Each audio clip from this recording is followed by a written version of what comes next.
जाएंगे, उनसे फरिश्ते पूछेंगे और तुम्हें जहन्नम से बचाने वाला कोई नहीं था, तुम क्या करते थे जो जहन्नम में आ गए? तो वो कहेंगे लम नको मिनल मुसल्लीन, हम नमाजी नहीं थे, हम बेनमाजी थे, इसलिए हमें जहन्नम में भेजा गया।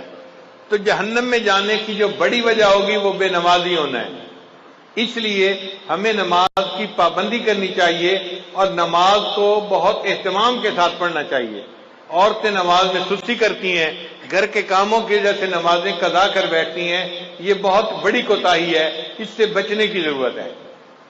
और एक नुक्ता याद कर लीजिए कि अगर नमाज पढ़ना और या कोई काम करना दो ऑप्शन सामने आए तो हमेशा नमाज पहले पढ़ें, काम को पीछे छोड़ें।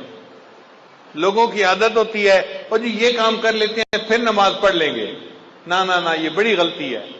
पहले नमाज पढ़ें फिर काम करें। औरतें यही तो कहती हैं मैं मेहमानों को चाय दे दूं फिर